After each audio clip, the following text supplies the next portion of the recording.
todos, bem-vindos aqui ao canal Papéis e Letras. O meu nome é Diana e eu venho-vos hoje apresentar uma nova rubrica deste canal que é o TBR Alheia.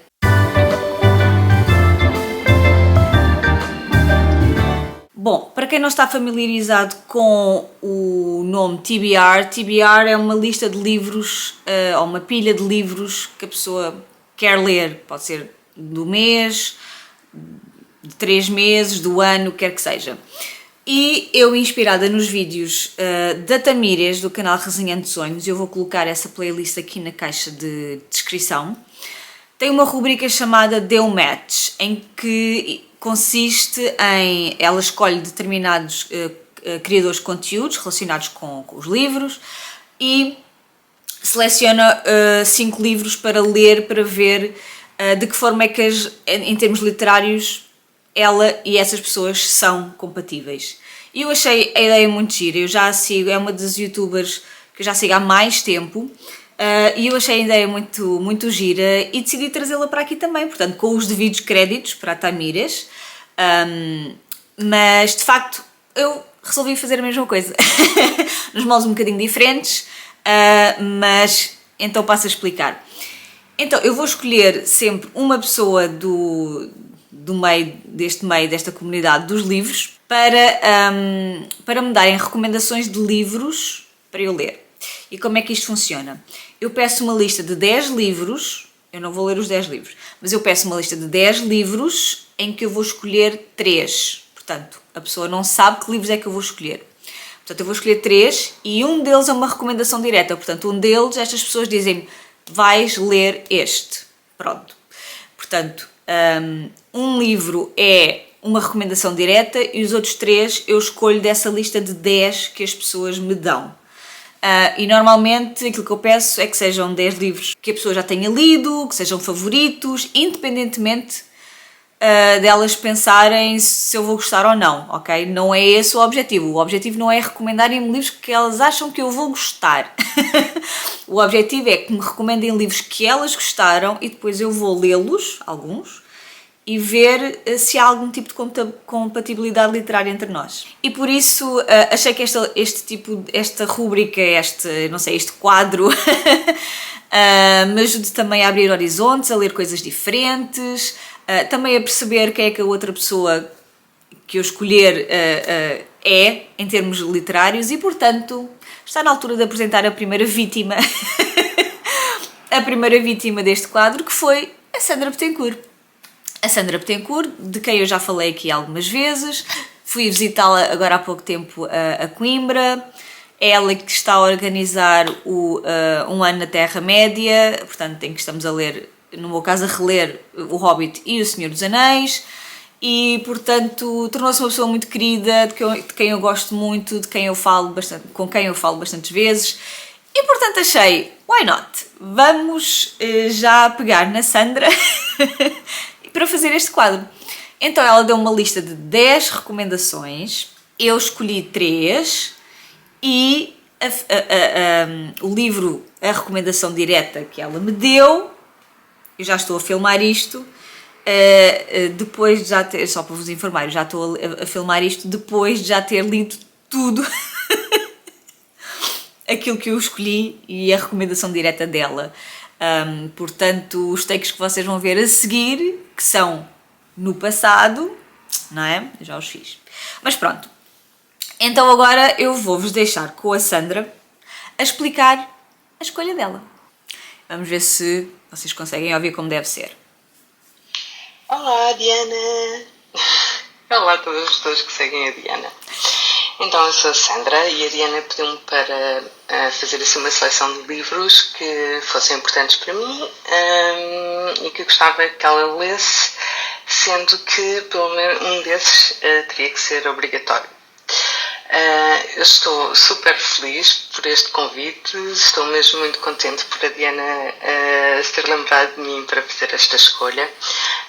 Estou um bocadinho nervosa, acho que não dá para notar, porque para mim recomendar livros, ainda por cima que são importantes para mim, acaba por ser algo bastante vulnerável, isto é, como se eu estivesse a mostrar algo muito íntimo meu, a dar algo muito íntimo meu, e temos sempre um bocadinho de receio de como é que vai ser recebido, né? A minha relação com a literatura é assim muito íntima, mas eu adoro a Diana e sei que mesmo que ela não goste da minha recomendação, vai fazer uma leitura e uma crítica super interessante, e eu também vou ganhar muito com a leitura dela. Ora bem, então, qual foi o livro que eu escolhi para a Diana ler obrigatoriamente? Foi um livro de um autor argentino, Jorge Luis Borges, e o livro é Ficções. Na verdade, é aqui um pouco de uma batota, porque são 2 livros. Ficções é composto por El Jardín de Senderos que se bifurcam, em português, o Jardim dos Caminhos que se bifurcam, e Artifícios. São os 2 livros que compõem esta coleção de contos. Portanto, mais uma vez, temos aqui um desdobrar de textos, diferentes textos. Portanto, fiz muita batota, que é algo que acho que o Borges iria adorar, não é? Que eu desdobrasse um livro em múltiplos livros, múltiplos textos para a Diana ler. Então, esta coleção de livros é de 1944 e é do autor argentino Jorge Luis Borges, como já disse, que é considerado um nome canónico, uma influência enorme na literatura do Ocidente, podemos dizer assim. Borges é muito importante para mim, é um dos autores da minha vida, sem dúvida, porque foi sobre ele que eu escrevi a minha tese de mestrado.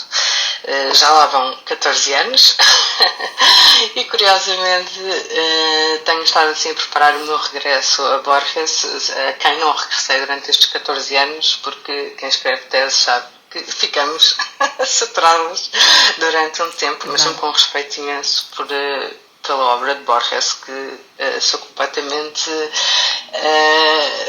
fã. E queria muito partilhar com ela esta experiência sobre um dos autores mais importantes para mim, porque, acima de tudo, acho que o Borges pode ser um ponto de encontro entre mim e a Diana, não é? Porque Borges escreveu sobretudo sobre literatura, não é? E entendia a literatura como um cosmos, muitas vezes como a aparência de caos. Imaginava sempre a literatura como um tempo e um espaço da ordem do infinito e do eterno, não é? A literatura em Borges e para Borges é a realidade de todas as possibilidades, um universo repleto de espelhos, labirintos, de bibliotecas e de livros. Estas tornam-se sinónimos e recriam uma nova percepção da experiência do real, não é? Em que representação e referente se relacionam, muitas vezes se tornam indistintos, não é? Eu espero, sinceramente, Diana, que tenhas gostado pelo menos de alguns contos do Borges, tenhas ficado com curiosidade de ler mais, se não, tudo bem à mesma. E espero que tenha sido uma boa experiência esta leitura e as outras que escolheste, e sobre as quais eu estou super curiosa para saber quais foram as tuas escolhas e as tuas opiniões. Um grande beijinho, Diana, um grande beijinho. Estou muito feliz por estar aqui. Até já! Bom, a verdade é que, como eu vos disse, eu já li o Ficções, do Borges, que foi a recomendação direta da Sandra, e já li os outros 3 da tal lista de 10 livros que eu lhe pedi. Portanto, essas escolhas são minhas, ela não sabe que livros é que eu li, ninguém sabe. Vocês, para terem noção, eu nem sequer tenho testado a registar estas leituras no Goodreads, que é para ser completamente surpresa, para ninguém saber o que é que eu andei a ler durante estes meses. Portanto, eu já li o Ficções e já li os outros livros. Muito obrigada, Sandra, por estas recomendações, e agora passo para o dito vlog em que eu vos vou falar das leituras então sugeridas pela Sandra. Bom, eu já tinha vindo falar aqui com vocês sobre este livro que eu vou falar agora, mas acontece que houve aqui uns problemas e as gravações não ficaram boas. Não sei o que se passou com a câmara, mas ela decidiu não colaborar E então, apesar de eu ter vindo falar aqui algumas vezes, não aconteceu. E portanto, o que eu vou fazer? Vou falar sobre o livro agora. Porquê? Porque eu já o acabei. Então, o primeiro livro que eu li para esta minha TBR alheia e que foi recomendado, era uma das opções da lista que a Sandra me deu. Eu decidi começar por este, a temporada de Furacões, de Fernanda Melchor, que é uma autora mexicana, e este livro foi finalista do National Book Award e do International Booker Prize. Portanto, pareceu-me bem.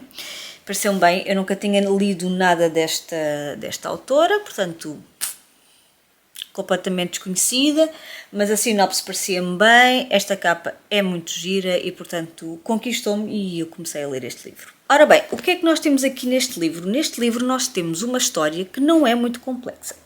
A história basicamente parte de uma mulher que é encontrada morta no rio, o seu corpo é encontrado a flutuar no rio, já com algum estado de decomposição, e nós temos que perceber o que é que se passou, porque é que ela foi morta, quem é que a matou, como, o quê, quando, porquê, com quem, essas cenas todas.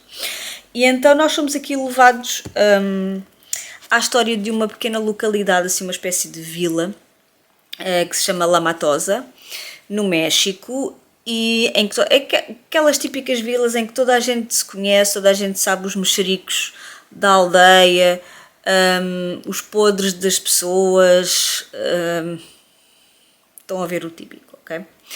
E então nós temos esta mulher que é chamada de bruxa, ela não tem nome, que é muito curioso.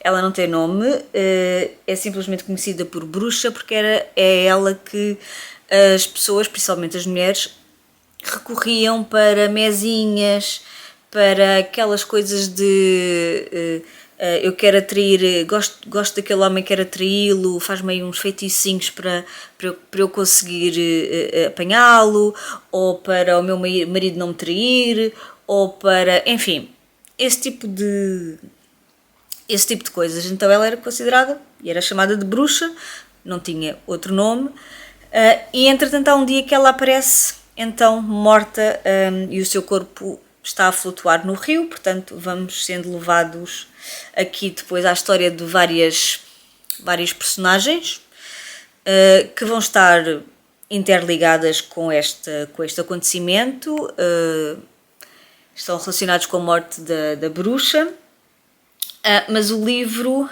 para mim, o cerne do livro nem é esse. O cerne do livro, porque eu ao falar assim até parece que o livro é um livro de, sei lá, de crime e mistério, um thriller ou qualquer coisa do género, e não é, quer dizer, pelo menos eu não o considerei assim. Para mim este livro é muito mais sobre esta pequena aldeia no México, daquelas aldeias assim que parecem meio perdidas no mapa, que ninguém lá vai, e que não tem contato com o mundo exterior, qualquer coisa assim do género. E de facto as pessoas que lá moram são aquelas pessoas marginalizadas, aquelas pessoas que têm vidas muito duras, em que não há nada, não têm nada, que quem vive lá procura desesperadamente ou sair de lá, ou se não pode ou não consegue sair de lá, aliar-se daquela realidade, de uma realidade de um local que não tem nada, não tem interesse nenhum, não tem nada para fazer. Há muita violência, há abuso do álcool, abuso de drogas, lá está, provavelmente para a procura desse alinhamento da realidade. Há aqui também, e este para mim é o cerne do livro, a violência contra as mulheres, a cultura machista, misógina, violência sexual. Portanto, se isto são tudo coisas, por exemplo, possam ser triggers para vocês, tenham cuidado, porque neste livro de facto há muito disso, porque para mim o livro foi sobre isso.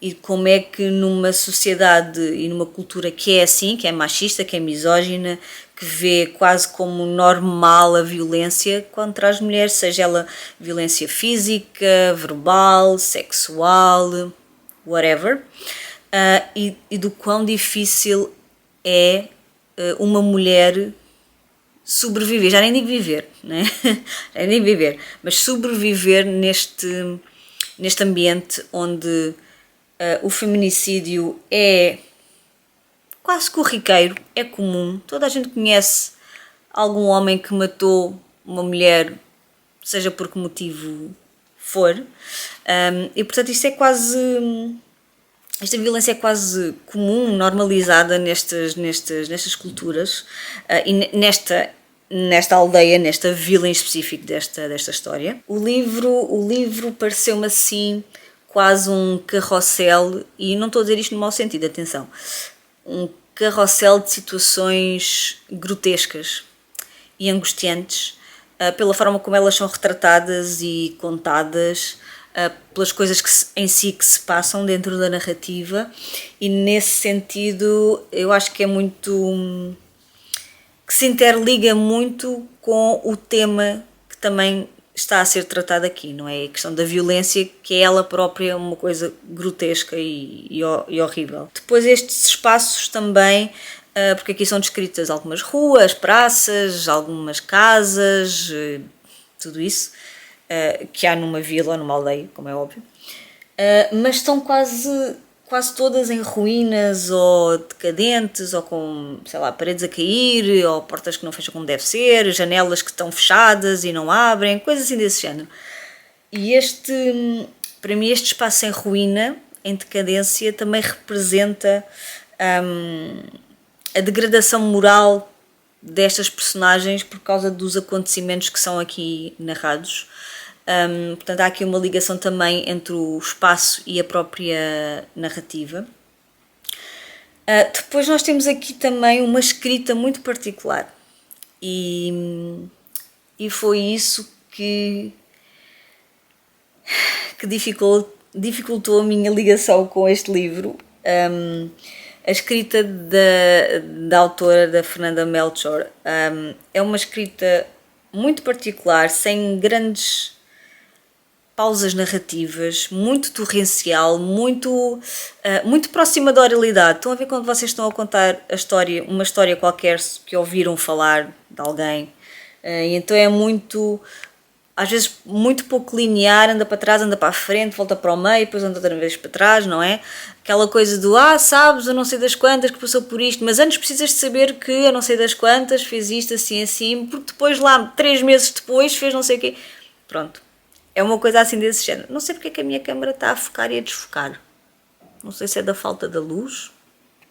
Já estamos de noite. Eu estou a filmar isto de noite e, portanto, tenho um candeeiro aqui, tenho um candeeiro lá em cima, e está-me a irritar o facto de não estar a focar aqui a cena. Mas pronto, vamos move on. Como eu estava a dizer, há aqui esta forma muito particular de escrever esta história, quase muito perto da oralidade, como eu estava a dizer, como se nós estivéssemos a ouvir a história diretamente de alguém que a está a contar. É um estilo de escrita também muito cru, muito visceral. A linguagem, a estrutura em si é complexa, porque, e foi isso.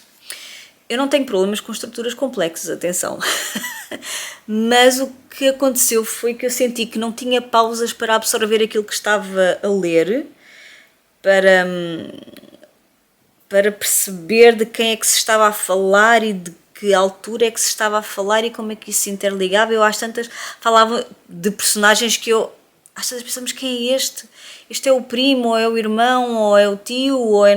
já estava toda baralhada das ideias de quem é que se estava a falar, e não tem a ver com os nomes, porque os nomes são todos diferentes, não é tipo Gabriel, não é tipo 100 anos de solidão em que todas as personagens masculinas há lá para aí 50 José Arcádios e coisas do género. E então, mas de facto, como anda para trás, anda para a frente, é narrado, está a ser narrado por alguém, mas lá para o meio percebemos que a narração entretanto já é de outra pessoa, ou que já estão a falar de outra coisa, e eu às vezes ficava assim muito baralhada, assim, mas espera, não se estava a falar do primo, então, mas agora a tia, mas qual é esta tia? É a tia de quem? Estão a ver? Foi isso que me baralhou e fez com que para mim a leitura fosse mais difícil, porque eu não me conseguia ligar com nenhuma personagem desta história e fui assim um bocadinho tipo, ok, vou insistir, vou seguindo, pode ser que eu lá para o meio perceba o que é que se está a passar e de quem é que se está a falar, e foi isso que me dificultou a leitura deste livro, e portanto, olha, Sandra, esta temporada de furacões não resultou muito bem comigo. É um livro do qual eu gostei por causa da temática, dos temas que são aqui abordados em relação à violência contra as mulheres, e este clima este ambiente de vila pequena, de mexericos, de todos que dizem mal uns dos outros, e a linguagem também aqui usada, que é muito coloquial, com expressões inclusive que não estão traduzidas, portanto são expressões diretamente da cultura mexicana, e algumas delas têm notas de rodapé, não são muitas, mas algumas têm, e portanto isso também nos ajuda a estar, transporta-nos para esta cultura e para estes lugares, mas depois foi a escrita que foi ali um entrave para mim, não há compreensão, mas a minha ligação emocional com a história e com os personagens foi uma coisa que não resultou para mim. Portanto, olhem, foi assim. Sandra, lamento imenso, mas percebo perfeitamente porque é que tu gostas deste livro. Provavelmente por causa desta estrutura narrativa, linguística muito particular, desta forma de escrever da Fernanda, e eu percebo perfeitamente, para além do tema da violência contra as mulheres e tudo isso, que eu acho que é um tema que a nós mulheres em particular toca-nos sempre, não é? Mas percebo perfeitamente aqui, quando comecei a ler eu pensei, já sei porque é que ela escolheu este livro. Por causa também da escrita, da forma como está escrita, da estrutura narrativa destes capítulos, desta escrita torrencial, destas ideias que vêm em catadupa, assim muito, às vezes sem grande encadeamento, mas é também como nós às vezes pensamos quando estamos a pensar em alguma história, não é? Às vezes na nossa cabeça ela não ocorre de forma linear, cronológica, toda certinha e não sei o quê. Portanto, mas de facto isso às vezes resulta em livros, em determinados livros que resulta para mim. Este não foi o caso, mas seguimos em frente para o próximo livro, e se a Câmara colaborar, já não venho cá mais falar sobre temporada de furacões, mas venho-vos falar do próximo livro que vou ler, que eu ainda vou decidir qual é que é. Quer dizer, eu sei quais é que são, aqueles que eu vou ler, não sei a ordem, tenho que ver o que é que me apetece agora ler primeiro. Ora bem, aqui estou eu outra vez, a dia 4 de fevereiro, e vim falar-vos do segundo livro que estou a ler para esta TBR alheia, e este é o livro que eu gostava de ter lido primeiro, pela ordem, mas o chamamento não colaborou e então é o segundo que eu estou a ler, e esta é a recomendação direta da Sandra, portanto aquele livro que ela disse, de todos estes tens que ler este, pronto, e então eis-me aqui a ler o Ficções de Jorge Luis Borges, um livro com vários contos. O Borges só escreveu contos, ensaios, poesia, portanto ele nunca escreveu um romance. Todas as suas obras ou incursões literárias são curtas, e então aqui em Ficções nós temos duas coletâneas de contos. A primeira é O Jardim dos Caminhos que se bifurcam, e contém 3, 4, 5, 8 contos. E a segunda coletânea chama-se Artifícios e tem 10 contos. Eu ainda eu vou ler hoje o último livro da primeira coletânea, portanto do Jardim dos Caminhos que se bifurcam, que tem precisamente este nome, portanto o último conto desta coletânea chama-se O Jardim dos Caminhos que se bifurcam, já li os outros, e eu comecei a ler este livro e pensei, eu sou muito burra, Eu sou muito burra, não estou a captar as cenas que o Borges... Oh, eu vou dizer Borges, lamento. Eu sei que não é Borges, mas pá. Eu não estou a conseguir captar a genialidade e os significados e as metáforas e os simbolismos todos que estão aqui contidos no Ficções, porque de facto são textos crípticos, acho eu. Acho que é a palavra ideal. São textos crípticos, têm muitos significados para além daquilo que é dito.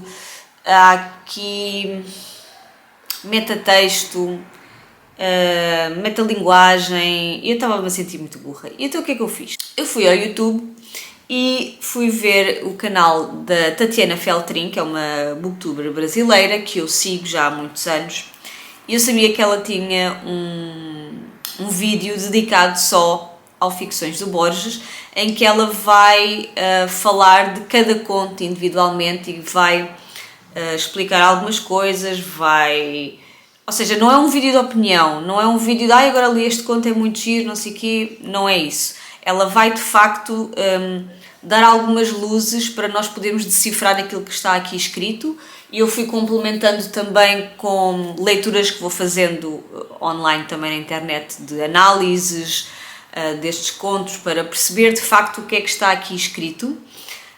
Isto está a ser muito interessante. O meu conto favorito, pelo menos até agora, é, como é que ele se chama? A Biblioteca de Babel. A Biblioteca de Babel é qualquer coisa. Como todos os livros de contos, ainda vou a meio, não é? Portanto, ainda só vou... estou quase a acabar a primeira coletânea de contos. Como todas as coletâneas de contos, há uns que nós gostamos mais, outros menos, há uns que para nós são mais bem conseguidos, outros nem tanto. E este livro não é exceção, portanto, apesar da genialidade... Este homem, meu Deus, eu adorava entrar na cabeça deste homem. Porquê? Como é que ele foi escrever uma coisa destas? Não sei. E por isso é que eu, quando comecei a ler, estava-me a sentir burra. Eu li o primeiro conto. Que se chama... Esperem aí, deixem-me procurar. Eu li o primeiro conto, eu nem sequer sei se estou a pronunciar isto bem, atenção. Tlon Uqbar Orbis Tertius. E comecei a ler o livro, o conto. E cheguei ao final do conto e pensei, não percebi nada, mas vou continuar. E então continuei para o segundo conto, que é, deixem-me ver aqui onde é que está, Pierre Menard, autor do Quixote. E li o conto e pensei, continua. Não é que eu não percebesse nada, mas eu senti perfeitamente que estava a haver coisas que me estavam a escapar. Significados, simbolismos, cenas, percebem? Eu senti que me estava a escapar tudo, que eu não estava a abarcar os significados. E mesmo assim, com as leituras que estou a fazer e com o vídeo da Tatiana Feltrin, eu sei perfeitamente que não está lá tudo. Eu acho que é daqueles livros que nós lemos uma vez, lemos duas, lemos 10, lemos 20 vezes e vamos sempre buscar coisas diferentes que nos escaparam, ou que os nossos olhos eram diferentes nessa altura, não tínhamos tanta bagagem, ou que nos lembrou outra coisa qualquer que entretanto lemos. Mas de facto estas histórias tão curtinhas, ficcionadas, não é?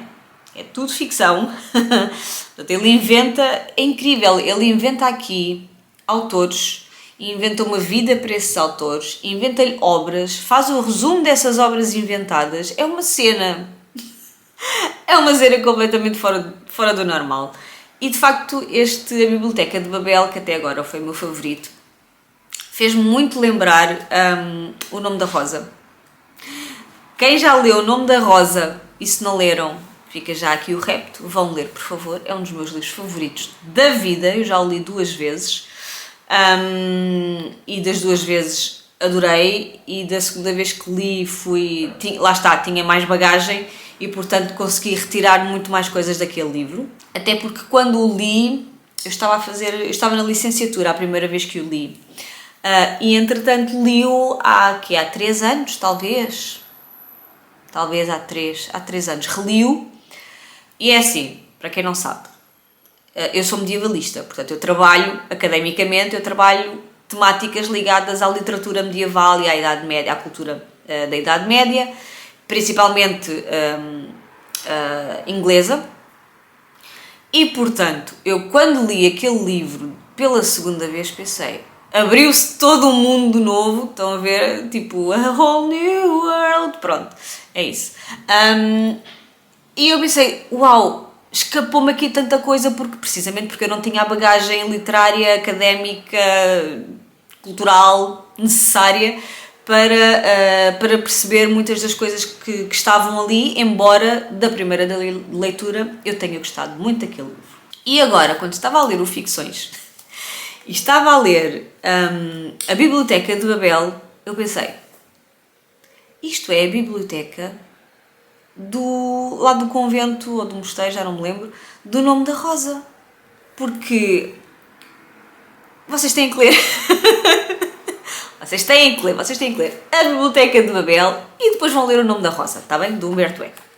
Porque de facto tem aqui a descrição dos corredores, da quantidade de livros, da linguagem, dos hexágonos, dos cruzamentos dos corredores e quantos hexágonos é que há, e as prateleiras e os livros e o bibliotecário que habita na biblioteca. E eu pensei, de certeza absoluta que Humberto Eco foi buscar este conto para conceber não só a biblioteca que existe no livro, no Nome da Rosa, como também o simbolismo que existe nessa biblioteca, tanto aqui como no Nome da Rosa. E por isso é que até agora foi o meu conto favorito. Tenho aqui várias marcações. Há aqui, não sei se vocês já repararam, mas já estou a fazer uma meia review. Há aqui elementos que se repetem de contos para contos. A questão, por exemplo, dos espelhos, do duplo, do espanto ou do assombro, digamos. Há aqui algumas ideias que se repetem, há coisas de um conto depois que são referidas noutro. É muito interessante como os próprios contos dialogam entre si, e há aqui aspectos que são transversais a todos os contos de alguma forma. Às vezes não é uma coisa tão óbvia, aliás, a maior parte das vezes não é uma coisa assim tão óbvia, mas valha-nos as Tatianas Feltrins da vida que leu este livro já algumas vezes e é um dos favoritos dela, e portanto ela fez este vídeo a explicar muitas das coisas que aqui estão, para nós termos em atenção, para pensarmos sobre elas, para fazermos essas ligações, além das coisas que eu também vou lendo online, que deslindam aqui significados deste livro, e está a ser muito interessante. Só há aqui uma questão, é que parece que eu estou a estudar. Em vez de estar a ler um livro só porque me apetece, eu parece que estou a estudar. Ok? Parece que estou a estudar este livro, o que não é necessariamente mau, não é de todo isso, mas de facto eu acho que qualquer pessoa que vai ler o Ficções do Borges vai ter que o ler com uma mentalidade diferente. Isto não é um livro para nós nos sentarmos à tarde, ao fim de semana, e ler por ali adiante, que vai ser muito engraçado, como um romance, uma história qualquer. Não é. Este livro é para tomar atenção, é para apontar, é para ir procurar mais sobre estas histórias,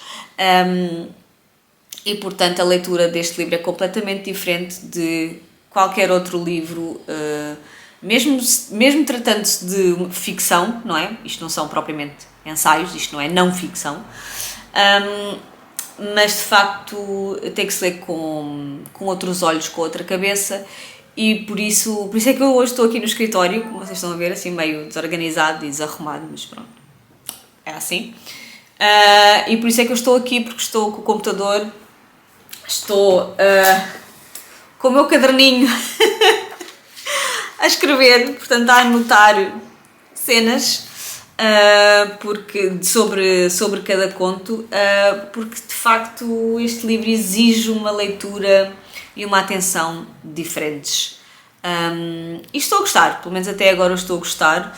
Hoje vou ler o último conto então desta primeira coletânea, O Jardim dos Caminhos que se Bifurcam, e não sei se ainda hoje, mas talvez amanhã, então vá começar a segunda coletânea.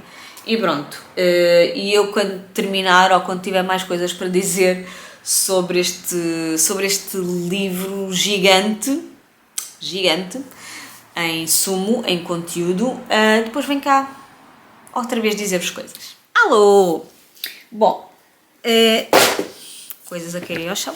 Bom, eu já não sei onde é que fiquei, mas a esta altura do campeonato eu já acabei o Ficções do Borges. E atenção, estamos no final de fevereiro e eu acabei isto para aí há umas 3 semanas. Portanto, demorou eu vir aqui. Porquê? Porque a vida acontece, porque temos trabalho para fazer e assim como assim, parecendo que não, eu também gosto de ler e li. E tive com um calhamaço em mãos, que vocês verão, ou já viram, aliás, no vlog de fevereiro.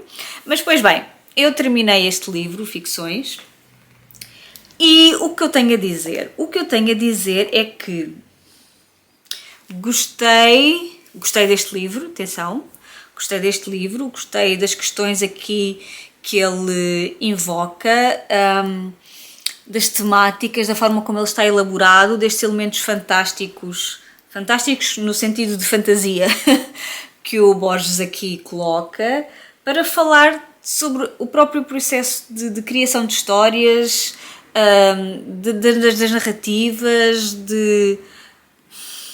ele fala aqui tanta coisa.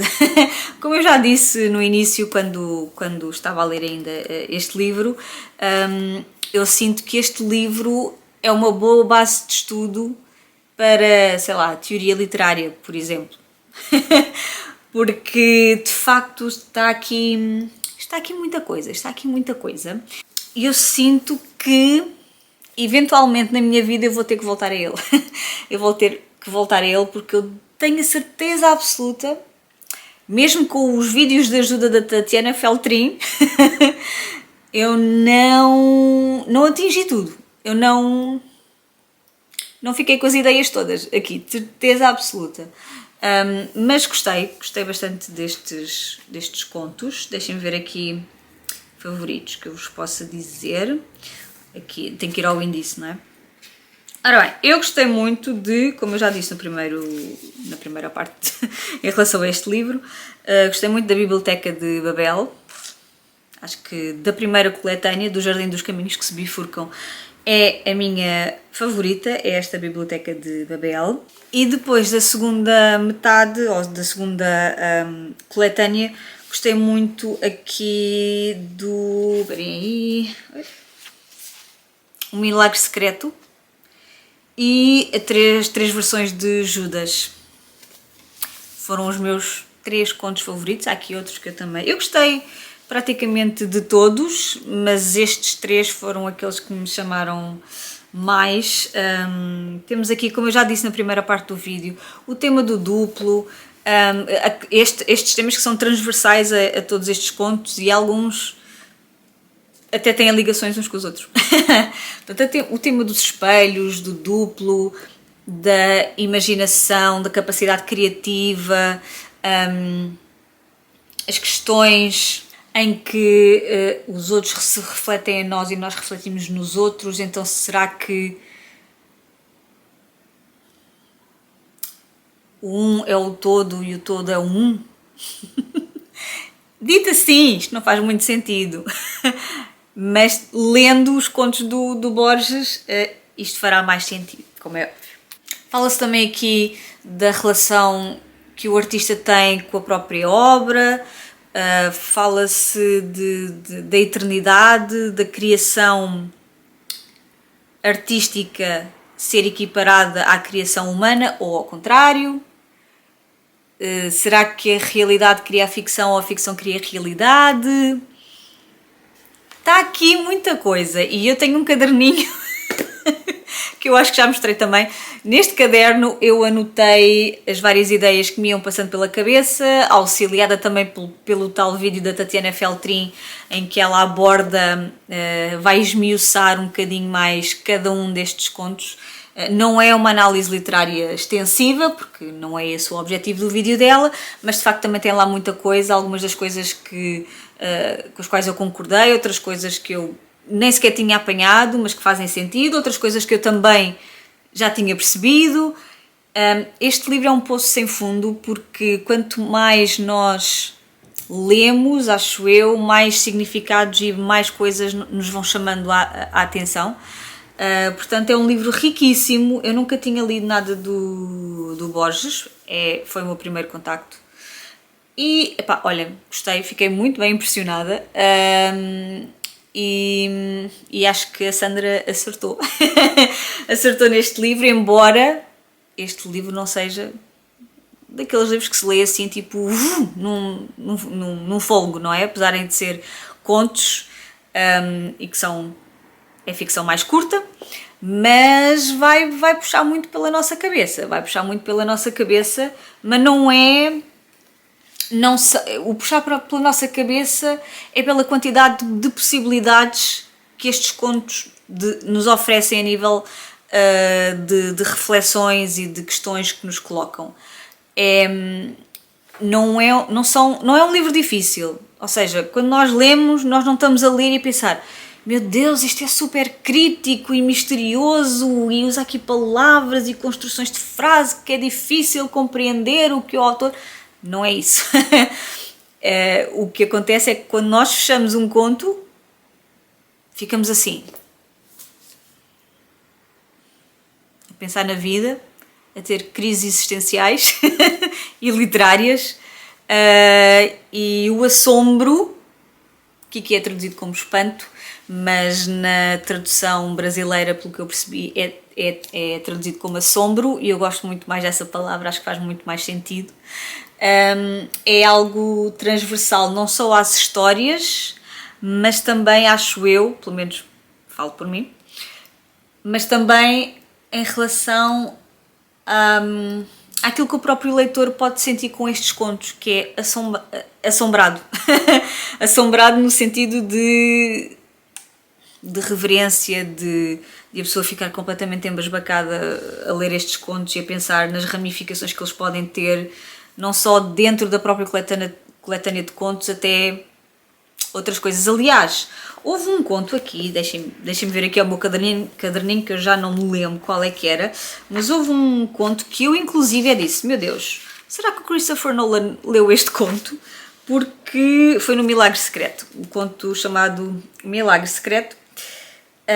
Há uma ligação deste conto com um outro que é As Ruínas Circulares, e eu estava a ler e eu pensei: será que o Christopher Nolan foi ler este conto quando fez, ou quando teve a ideia para o Inception? Não sei, mas fica aqui a questão, porque de facto foi uma coisa da qual eu me lembrei e que faz todo o sentido. Portanto, não sei, Nolan, se estiveres a ver... Christopher Nolan, se estiveres a ver este vídeo, diz-me se por acaso leste esse conto do Borges e se te inspiraste nele para criar a ideia para o Inception, porque para mim faz-me todo o sentido. E pronto, olhem, é isto. Muito obrigada à Sandra por esta sugestão. Acho que se não fosse a sugestão dela, acho que não tinha pegado neste livro tão cedo, se é que alguma vez eu pegaria neste livro. Porque eu tinha essa sensação de que ler Borges era super difícil e ia ser assim umas ideias muito fora, muito complicadas, muito não sei o quê. E afinal não é. A leitura faz-se bastante bem. Depois, lá está, até estas ramificações, os contos do Borges parecem-me um polvo, em que os tentáculos se estendem para outras temáticas, para outras obras, para outras, enfim, para outros mundos. E eu achei isso muito interessante. Agora, faltam mais 2 livros, não é? Faltam mais 2 livros para ler e um deles eu já sei qual é que é. E em princípio vai ser o... Como é que se chama? Estou ótima. Station Eleven. Credo. Station Eleven, da Emily St. John Mandel, acho que é com A, Mandel, que é um livro sobre o qual eu tenho bastante curiosidade já há alguns anos, mas nunca me decidi a lê-lo. E olhem, a Sandra disse lê. Aliás, ela não disse lê, ela deu uma lista, não é? Como eu já contei, deu uma lista e eu escolhi, pronto. E então vou escolhi este. E eu, quando tiver novidades sobre esse livro, volto aqui a Vossa Mercedes. Ora bem, a pessoa tem óculos novos e estes reflexos azuis, porque os óculos têm não sei, uma tecnologia qualquer, umas lentes, umas cenas para proteger da luz do computador, para a vista não ficar tão cansada. Eu, como trabalho muitas horas ao computador, disse que sim, como é óbvio, claro que quero, mas depois o reflexo das coisas na luz já não é branco, digamos assim, fica meio azulado. Enfim, é uma coisa que ainda me estou a habituar e vocês provavelmente também vão levar um bocadinho a habituar-se. Pronto. O que é que eu vos vim a falar? Hoje é terça-feira, dia 2 de Abril, e eu já terminei o Station Eleven há coisa de pelo menos uma semana. Mas a vida tem estado tão all over the place que ainda não tinha tido tempo para vir falar aqui com vocês. É que eu acabei o Station Eleven e já comecei o 4º e último livro para para este vídeo. Mas já vou falar do que é que estou a ler. Então, eu vou aqui às minhas notas do Notion, que é onde eu aponto estas coisas todas, que é para depois não me esquecer. Para vos falar um bocadinho do que é que eu achei do Station Eleven. Eu não estava nada à espera. Eu gostei bastante do livro, gostei muito do livro. Há coisas que eu quero dizer, entretanto já se passou uma semana e as coisas não estão assim tão frescas na minha cabeça e por isso é que eu escrevo, que é para não me esquecer. Então, Station Eleven, li no Kobo, Emily St. John Mandel, agora quero ler o Sea of Tranquility, que é o outro livro dela, gostei tanto deste que quero ler o outro a seguir. E do que é que nos fala Station Eleven? Então, há uma epidemia global que mata mais de 90% da população mundial. É um vírus que se espalha com muita rapidez, é fatal. É um vírus da gripe suína, portanto é uma mutação, uma variação do vírus da gripe que de facto dizima quase 90% ou mais de 90% da população mundial, e nós acompanhamos um grupo de pessoas que sobrevive e esse livro e a narrativa vai alternando entre o momento presente em que nós assistimos àquele mundo pós-pandemia, em que há várias comunidades, digamos assim, espalhadas. Nós seguimos isto no território dos Estados Unidos, Canadá, portanto, norte da América do Norte, digamos assim.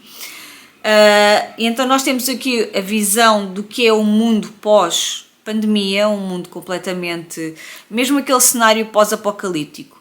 Não há muitas das coisas que nós consideramos essenciais e banais e são dados adquiridos no nosso dia-a-dia, como a televisão, a internet, o rádio, a eletricidade, todas essas coisas são inexistentes.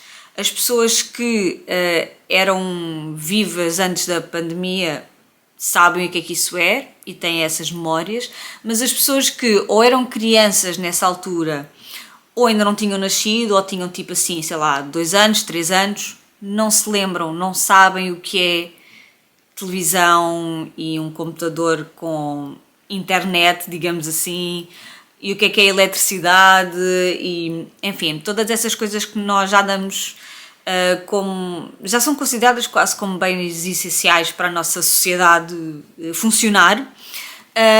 São coisas do passado, são quase relíquias de um passado mítico de que se fala, mas que não se conhece muito bem. E então o livro começa com isto não é spoiler, porque acontece lá no início do livro e eu penso que está na sinopse. Nós estamos a assistir a uma peça, à estreia da peça King Lear, Rei Lear, do Shakespeare, e o ator principal, que se chama Arthur Leander, é ele que faz de Rei Lear, e ele tem um ataque cardíaco fulminante e morre em palco. Pronto. E a partir daqui nós conhecemos algumas personagens, por exemplo, a pessoa que faz as manobras o CPR em inglês, agora me está a ocorrer o nome em português, mas pronto, as manobras de reanimação, eu estava a esquecer, as manobras de reanimação, até os paramédicos chegarem. Conhecemos também algumas pessoas que estão no teatro com ele, não necessariamente outros atores, mas pessoal que está no backstage, outras pessoas que assistem à peça, e aparentemente é só para dar contexto, mas nós depois vamos descobrindo que vamos acompanhar também essas pessoas, as vivências dessas pessoas no mundo pré-pandemia, pandemia e pós-pandemia. E vamos sabendo também o que é que lhes aconteceu, até personagens da própria vida pessoal do Arthur Leander também vamos acompanhando, e portanto vamos assim andando entre o passado e o presente, também para perceber o que é que aconteceu até ao ponto em que se chegou e que algumas personagens depois se começam a cruzar e tudo mais, e portanto damos assim esse contexto. Depois, central nesta narrativa, e praticamente é através deles que nós vamos vendo este mundo pós-apocalíptico, no fundo é isso que se trata. Temos então um grupo de atores e de músicos que se chamam, dão-se o nome de Traveling Symphony, e que levam basicamente arte e cultura às várias comunidades então que estão espalhadas e que estão isoladas umas das outras. E este é quase um grupo nómada, porque vai então a estas comunidades, a estes vários locais, levar a cultura e a arte, nomeadamente cênica e musical, a estas pessoas. E então é através deles, e mais especificamente da personagem principal, que é agora não sei se é Kirsten, se é Kristen, agora tenho que ver, Kirsten. A personagem principal é a Kirsten, que faz parte desse grupo, e é basicamente através do olhar dela que nós vamos vendo em que mundo é que o mundo se tornou, digamos, passando assim a redundância. E vamos vendo também o quão árida a terra se tornou e sombria, e o quão é perigoso andar por ali, ter o estilo de vida. Lembrou-me, em algumas coisas, o The Road, do Cormac McCarthy, A Estrada, que é um livro assim fenomenal. Eu já o li há bastantes anos e há várias cenas que ainda estão gravadas na minha memória. Depois vi o filme, que é uma boa adaptação, mas o livro é maravilhoso. Se vocês ainda não leram, vão ler. Nem tenho palavras, é assim qualquer coisa.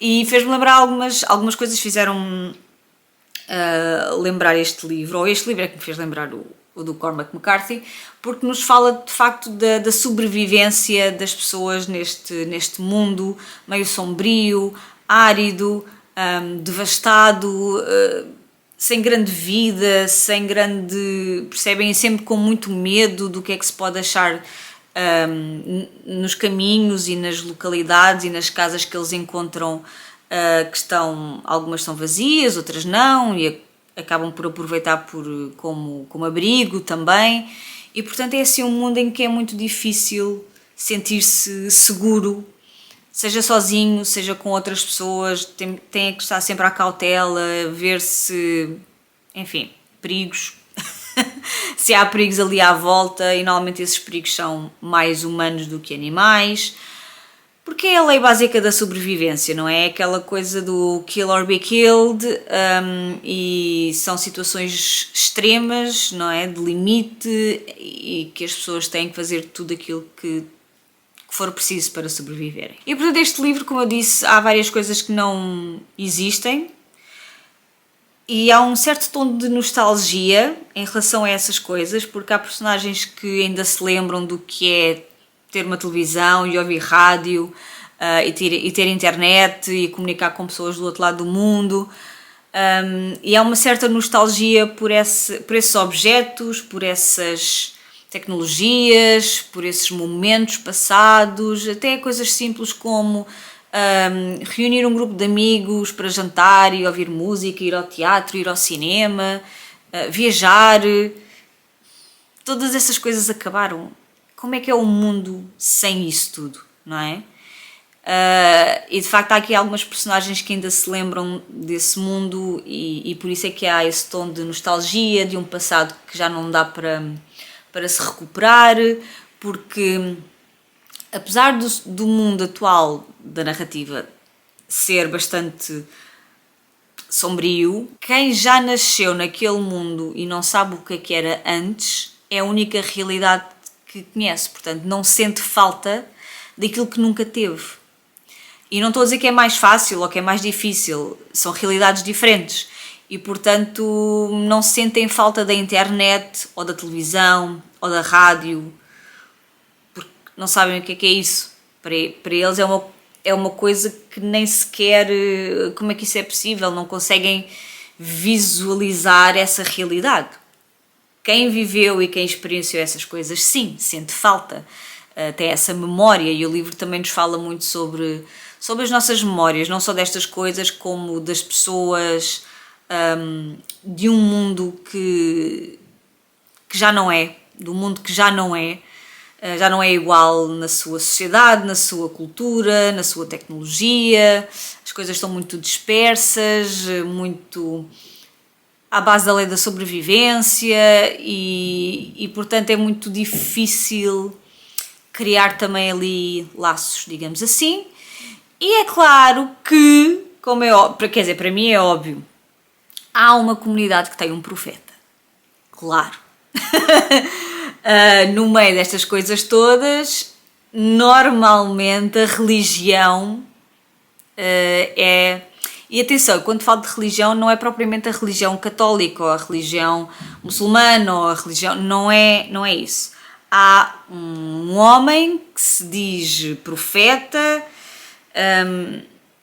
e há pessoas que o seguem numa tentativa de criar uma comunidade e de fazer com que a vida faça sentido e haja algo mais transcendente do que aquilo que é possível observar na realidade. E aliás o surgimento dos mitos, se nós formos bem atrás à nossa história, as histórias contadas nas mitologias, nos mitos, eram vistas como verdadeiras porque era uma explicação de fenómenos que não tinham explicação, não havia uma explicação para aquelas coisas, não é? Porque é que há trovoada e raios? Certamente é porque há um Deus no céu com um martelo e quando se zanga, não é? Vai martelada por todo lado e por isso o martelo faz enfim, faíscas e tudo mais e portanto só pode ser isso, não é?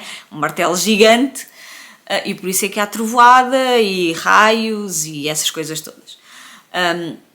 Portanto, é muito curioso ver também aqui essa formação de uma certa mitologia, de profecias, de seguir uma pessoa que se diz profeta e que vai tornar o mundo melhor ou que sabe mais coisas do que as outras pessoas sabem e por isso têm que o seguir e tudo mais. É muito ver eu gosto sempre quando há estas reflexões sobre como é que os mitos são construídos, como é que os profetas são criados e todas estas questões, e sempre que isso é abordado em algum livro eu gosto muito. Já o Brandon Sanderson também o faz em alguns livros e eu gosto muito destas particularidades. E portanto aqui também se reflete, como eu estava a dizer, sobre a memória, sobre a perda, sobre a ausência, quer de pessoas, quer de, lá está, tecnologia, por exemplo, de uma certa ordem também na sociedade, e também sobre o poder transformativo da arte, porque sobreviver não basta. Aliás, eu até vou ler a frase que é dita várias vezes: surviving is insufficient. Portanto, sobreviver não basta, e a arte também é aquilo que não só nos permite refletir sobre a realidade, permite-nos também abstrair-nos dela, e também é uma fonte de como lidar com eventos tão marcantes, traumáticos, difíceis. Portanto, é uma forma também de saber lidar com estas questões, uma forma de resolver de alguma forma isto, principalmente neste caso em que tivemos uma catástrofe e a arte ainda sobrevive, pelo menos com este grupo, não sabemos no resto do mundo, mas pelo menos aqui temos este grupo que leva a arte então a vários sítios. Eles tocam música clássica, encenam peças de Shakespeare e, portanto, e é curioso terem escolhido Shakespeare, porque de facto em Shakespeare está praticamente tudo. Está lá tudo. Está amor, está poder, está conflitos interiores, emoções, política, intriga política, história no sentido de história da humanidade, digamos assim, porque o Shakespeare tem peças históricas sobre reis e rainhas, e portanto em Shakespeare está quase tudo aquilo que é preciso saber, digamos assim, a nível artístico e literário também, sobre as emoções mais básicas e essenciais e complexas do ser humano.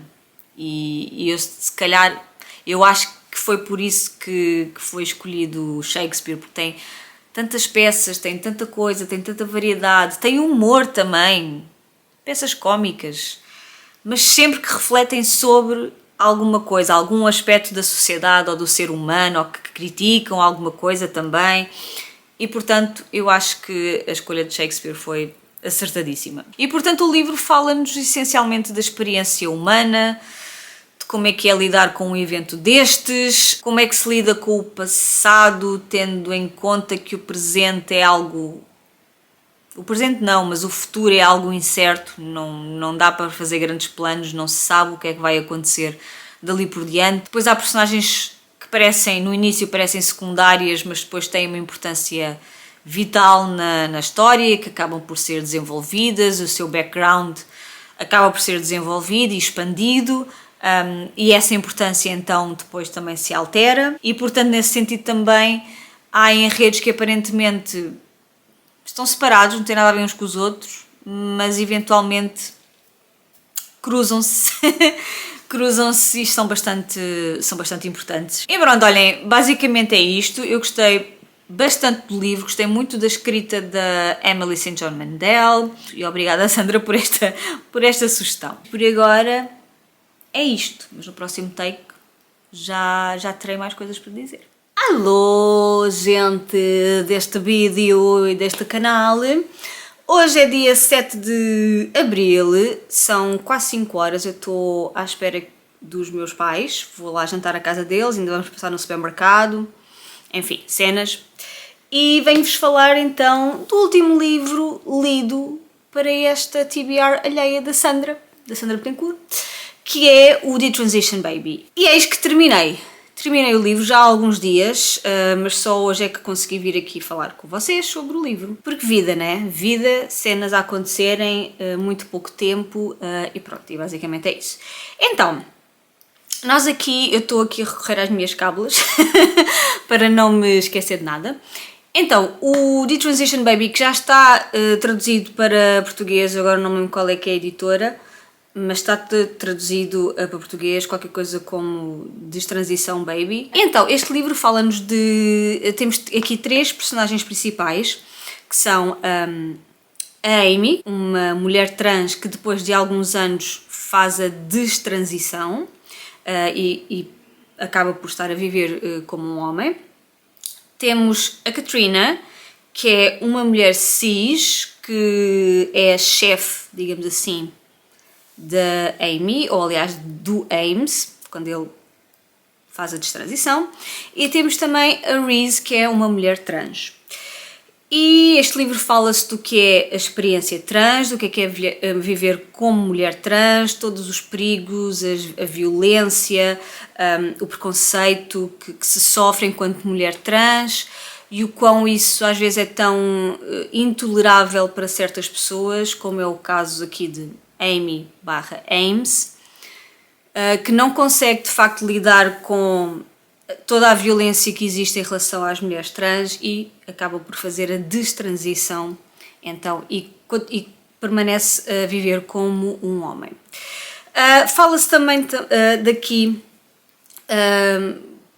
de questões de formação de família, porque para Reese a questão da maternidade, de se ter um filho, é uma coisa bastante importante para ela, e de que forma é que há, ou que pode haver mais do que uma noção, mais do que um conceito, mais do que uma visão de família para além daquela de pai, mãe, criança. Pronto.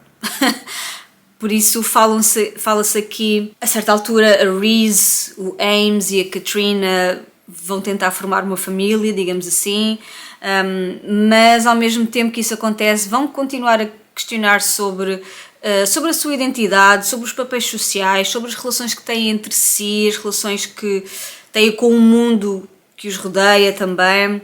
Há aqui questões ligadas, como eu disse, à parentalidade, ao amor, à amizade, o que é a comunidade LGBTQIA+, identidade de género, de que forma é que estas três pessoas podem formar uma família estável, ainda que não dentro dos padrões heteronormativos, digamos assim. E o livro não oferece respostas. O que ele oferece é reflexões sobre estas questões, um determinado ponto de vista, que aliás não é bem um, são três, porque temos aqui três personagens bastante distintas.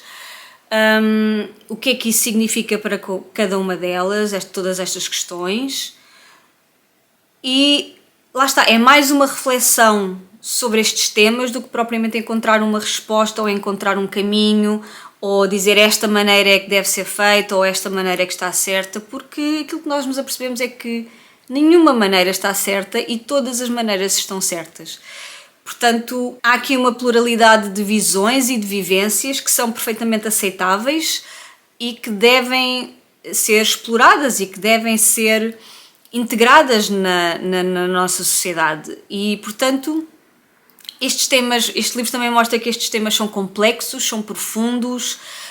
Não é porque uma mulher trans, porque é uma mulher trans, de repente tem tudo resolvido na vida e na sua cabeça e tudo mais, e está tudo agora espetacularmente claro. Não é isso. Há aqui muitas flutuações, há uma grande fluidez nestes pensamentos e nestas ideias, o que mostra o quão complexo e às vezes é difícil navegar nestas águas. E portanto o livro é uma reflexão sobre estas questões todas, sem oferecer grandes respostas. É mais uma... Olhem, esta é a nossa vida e agora nós tentamos fazer o melhor que podemos e que conseguimos com aquilo que sabemos. Basicamente é isto. Em relação à minha experiência, eu gostei do livro, gostei de todas estas dinâmicas, gostei destas reflexões, gostei de sair um bocadinho da minha zona de conforto, porque eu, assim, de repente não me lembro de ter lido um livro que aborda de forma tão completa todas estas questões e, portanto, para mim foi muito interessante e até certo ponto essencial o meu contacto com esta história, com estas histórias destas três personagens e, portanto, sinto que acrescentou bastante à minha visão do mundo e das pessoas e desta comunidade e, portanto, eu acho que fazia muito bem algumas pessoas lerem este livro e livros dentro desta temática. Mas eu não me apaixonei pelo livro. Eu preciso de ter alguma ligação emocional com os personagens e aqui não aconteceu.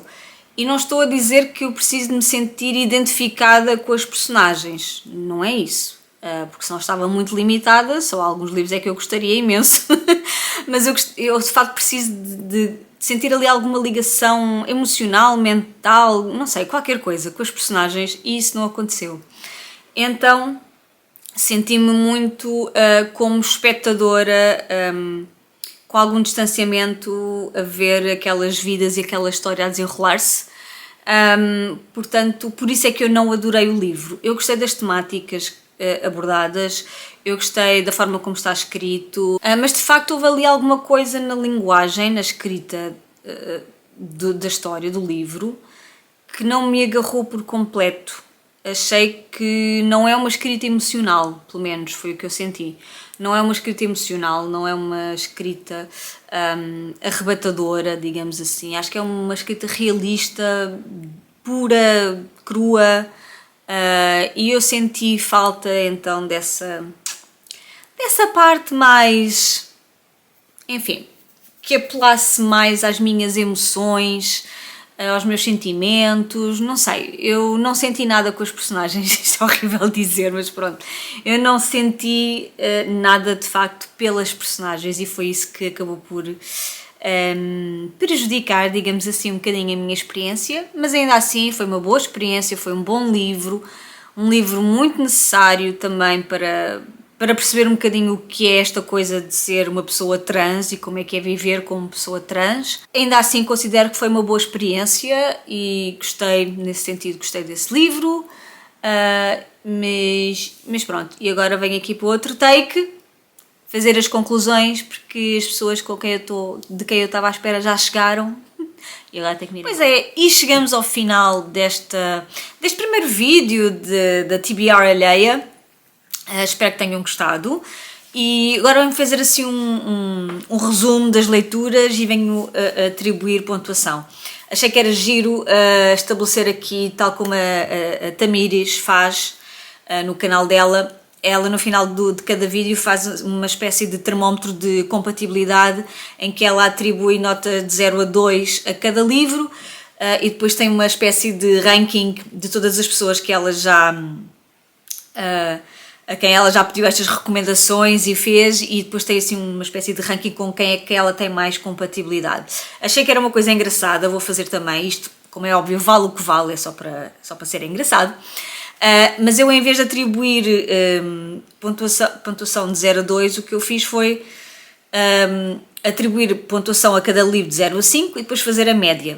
Okay? Ou seja, quanto maior for a média calculada dos livros que eu li, maior é a compatibilidade das minhas leituras com as leituras dessa pessoa. Fiz-me entender? Imaginem, se a média da pessoa dos livros que eu li recomendados for 4,5, a minha compatibilidade com essa pessoa, literária, como é óbvio, é muito grande. Se for 2, não é? Se a média for 2, se calhar não é assim tanta, mas pronto, vamos ver. Então, por ordem dos livros lidos, então, eu comecei com a Temporada de Furacões, da Fernanda Melchor.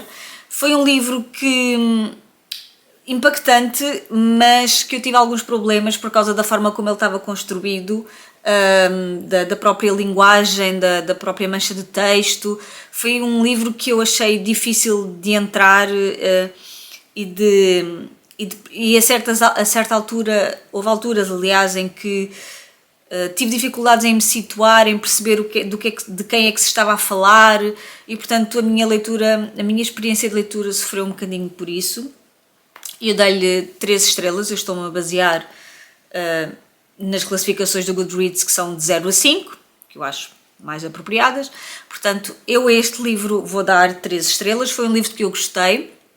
Tenho curiosidade para ler mais obras da autora, porque sei que não são todas neste registro do Temporada de Furacões, a nível da linguagem, a nível da forma como o texto está construído, e portanto tenho curiosidade de ver outras coisas, de ler outras coisas dela e conhecer mais a obra. Depois li o Ficções, do Jorge Luís Borges, e como coletânea de contos é sempre difícil dar pontuação, porque há sempre uns contos que nós gostamos mais, há outros que não gostamos assim tanto, uns que são mais bem conseguidos, outros nem tanto, e portanto eu também lhe dei 3 estrelas. Eu nunca tinha lido nada do Borges, foi a primeira vez. Este Ficções é um clássico da literatura, mesmo para quem estuda literatura, como é o meu caso, há lá questões muito interessantes e eu gostei muito da experiência de ler alguns daqueles contos e falei-vos de alguns dos meus favoritos há uns takes atrás e portanto dei-lhe 3 estrelas também. Foi um livro que eu gostei. Depois li Station Eleven, que foi provavelmente o meu favorito, foi com certeza o meu favorito destes livros que eu li, recomendados pela Sandra. Gostei muito do Station Eleven, e quero muito ler já a correr o Sea of Tranquility, também da mesma autora, e portanto vou-lhe dar 4 estrelas.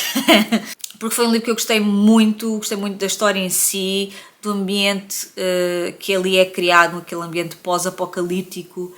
Gostei muito das questões ligadas à arte, à cultura, o quão elas também são essenciais para a nossa sobrevivência enquanto espécie humana, digamos assim. Por fim, li o The Transition Baby, da Torrey Peters, e vou-lhe dar 3 estrelas. Eu gostei do livro, não amei, não me deslumbrou, não me cativou por aí além, como eu já disse e não me vou repetir, e portanto foi um livro que eu gostei, mas não senti muitas cenas, portanto fica aqui nas 3 estrelas, e a média disto tudo dá 3,25, pronto, eu vou admitir o 25, está bem? Porque é a média. Eu sei que dava para arredondar, dava 3,3 e depois arredondando dava 3, mas vamos deixar no 3,25, pronto, merece os pontinhos todos, está bem? Portanto, estou muito feliz por ter feito esta rúbrica, é para continuar, com a periodicidade à medida que eu for lendo, não é? Pronto. Como são 4 livros, eu estimo sempre um livro por mês, portanto será um vídeo a cada 4 meses, digamos. É claro que pode suceder que eu leia assim as coisas em alguma das pilhas. Pode ser, pode haver um mês qualquer em que eu me sinta particularmente inspirada e que leia assim todos. Que não vai acontecer, mas pronto. Esperem estes vídeos com uma periodicidade mais ou menos de 4 em 4 meses. Às vezes pode ser um bocadinho menos, às vezes pode ser um bocadinho mais, porque a pessoa não vive para isto, infelizmente. E portanto tem outras coisas para fazer e para, enfim. Mas pronto, espero que tenham gostado da experiência. Vem aí mais, a próxima vítima já está escolhida. Vocês não sabem, só ela é que sabe, como é óbvio. E nós vemos então no próximo vídeo. Partilhem, comentem, digam coisas.